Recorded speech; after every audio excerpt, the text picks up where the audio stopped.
चलिए आज बात करते हैं एक ऐसे इंसान की जिसने विज्ञान की समझ को एक नई दिशा दी।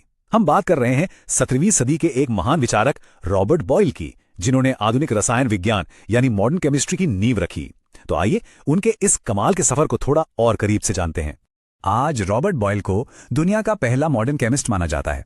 और पता है क्यों? क्योंकि उन्होंने ही इस सोच को आगे बढ़ाया कि विज्ञान मतलब साइंस सिर्फ बड़ी बड़ी बातों या सिद्धांतों पर नहीं चल सकता। उसके लिए चाहिए ठोस प्रयोग और पक्के सबूत। और उस जमाने में यह सोच वाकई में बहुत बड़ी बात थी। तो आज हम क्या क्या जानने वाले हैं? सबसे पहले रॉबर्ट बॉयल के बारे में एक छोटा सा परिचय, फिर देखेंगे कि उनका वैज्ञानिक सफर कैसे शुरू हुआ। इसके बाद उनके मशहूर प्रयोगों और एयर पंप की कहानी, और हाँ, उनके प्रसिद्ध नियम यानी बॉयल्स लॉ को भी समझेंगे। फिर उनकी किताब द स्केप्टिकल केमिस्ट पर नजर डालेंगे और आखिर में ये देखेंगे कि उनकी वैज्ञानिक विरासत आज हमारे लिए क्या मायने रखती है। तो चलिए शुरू करते हैं उनके सफर की शुरुआत से। देखिए, हर बड़े वैज्ञानिक की कहानी की जड़ें कहीं ना कहीं उनके बचपन और शुरुआती पढ़ाई में होती हैं, और बॉयल के साथ भी कुछ ऐसा ही था। आइए देखते हैं कि उनका शुरुआती जीवन कैसा था। रॉबर्ट बॉयल का जन्म हुआ था 1627 में आयरलैंड में, और सिर्फ 8 साल की छोटी सी उम्र में उन्हें पढ़ाई के लिए इंग्लैंड के मशहूर ईटन कॉलेज भेज दिया गया।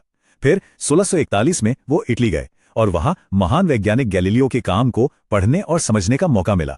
बस यहीं से उनकी दिलचस्पी साइंस में और बढ़ गई। कुछ सालों बाद वो इंग्लैंड वापस आए और अपना रिसर्च का काम शुरू कर दिया, और फिर 1654 में अपने काम को और बेहतर ढंग से करने के लिए वो ऑक्सफोर्ड चले गए। अब आते हैं बॉयल के काम के सबसे जरूरी हिस्से पर। देखिए, बॉयल का एक सीधा साधा मानना था कि विज्ञान में अंदाजे या सिर्फ सोच विचार की कोई जगह नहीं है। अगर आपको सच जानना है तो आपको एक्सपेरिमेंट करने होंगे, चीजों को परखना होगा, सिर्फ फिलॉसफी से काम नहीं चलेगा।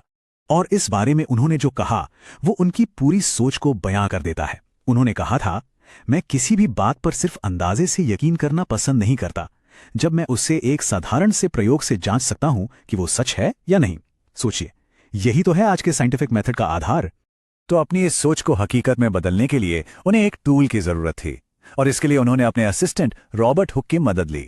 दोनों ने मिलकर एक बेहतर वैक्यूम पंप बनाया, जिसका नाम उन्होंने रखा न्यूमैटिक इंजन। असल में ये एक एयर पंप था, जिसकी मदद से वो हवा और वैक्यूम यानी खाली जगह के रहस्यों को स्टडी कर सकते थे। और इस पंप के हाथ लगते ही बॉयल ने एक के बाद एक कई दिलचस्प एक्सपेरिमेंट किए, जैसे कि क्या आवाज को चलने के लिए हवा की जरूरत होती है? अगर किसी जीव को वैक्यूम में रख दिया जाए तो क्या होगा? कोई चीज जलती कैसे है? और सांस लेने की प्रक्रिया में हवा का क्या रोल है? इन सभी सवालों के जवाब उन्होंने अपने इस पंप की मदद से ढूंढने की कोशिश की। और जानते हैं, इन्हीं सब प्रयोगों के दौरान उन्हें अपनी सबसे बड़ी और सबसे मशहूर खोज मिली, एक ऐसा नियम जो आज फिजिक्स की किताबों का एक अहम हिस्सा है। जी हां, हम बात कर रहे हैं बॉयल्स लॉ की। ये नियम क्या कहता है? बहुत आसान शब्दों में समझते हैं। ये कहता है कि अगर तापमान को एक जैसा रखा जाए तो किसी भी गैस का दबाव और उसका आयतन यानी प्रेशर और वॉल्यूम एक दूसरे के उल्टे होते हैं। मतलब अगर आप गैस को दबाकर उसका वॉल्यूम आधा करेंगे तो उसका प्रेशर डबल हो जाएगा। इसे गणित की भाषा में ऐसे लिखते हैं, P1V1 बराबर है P2V2 के। अब ये सिर्फ एक फॉर्मूला नहीं है, ये उस वक्त के लिए बहुत बड़ी बात थी। क्यों? क्योंकि ये फिजिक्स का पहला ऐसा नियम था जिसे एक साफ सुथरे इक्वेशन के रूप में पेश किया गया। यहीं से एक नए दौर की शुरुआत हुई, जहां प्रकृति के नियमों को मैथ्स की मदद से समझा जाने लगा। चलिए उनके ओरिजिनल डेटा से एक छोटा सा उदाहरण देखते हैं। यहां देखिए, जब वॉल्यूम 48 यूनिट्स था तो प्रेशर करीब 29 था। अब जैसे ही वॉल्यूम को आधा करके 24 किया गया तो प्रेशर लगभग डबल होकर 58 हो गया, और जब वॉल्यूम को और आधा करके 12 किया गया तो प्रेशर फिर से डबल होकर 117 के करीब पहुंच गया। तो ये डेटा बिल्कुल साफ साफ उनके नियम को सही साबित करता है।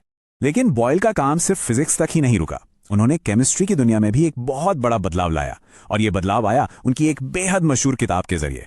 साल 1661 में उनकी किताब आई द स्केप्टिकल केमिस्ट।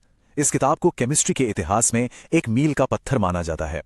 इसने उस समय के कीमियागरों यानी एल्केमिस्ट्स की रहस्यमयी बातों को सीधी चुनौती दी, और केमिस्ट्री को एक अंधविश्वास जैसी चीज से निकालकर एक लॉजिकल साइंस बनाने की तरफ ये एक बहुत बड़ा कदम था।